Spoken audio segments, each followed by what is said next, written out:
Welcome to Next Matter Tutorials. In this tutorial we'll get data from Postgres database, turn the data into a dynamic dropdown and email the dropdown to the user to select the data. Before we start, let's make sure our Postgres integration is active.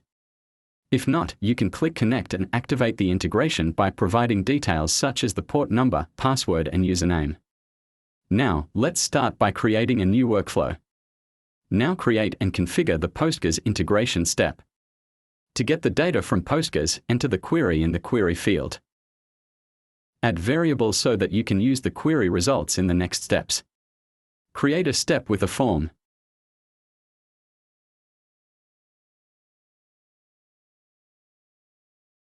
To create a dropdown, I'm picking a single select dropdown form field.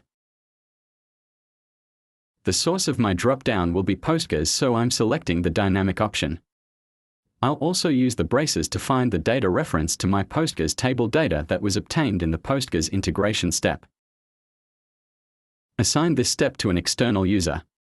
This will generate a link we'll use in the email. I'll also drag and drop this step to be step 3.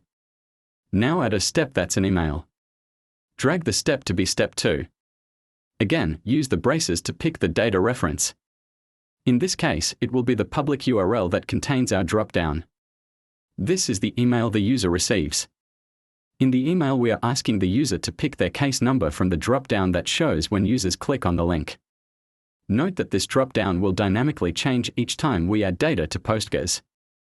This is the dropdown users see on clicking the link.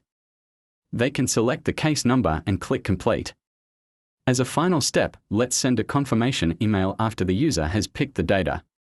We'll use another email step for that, and add another data reference. This time to the item selected in the dropdown. That's it.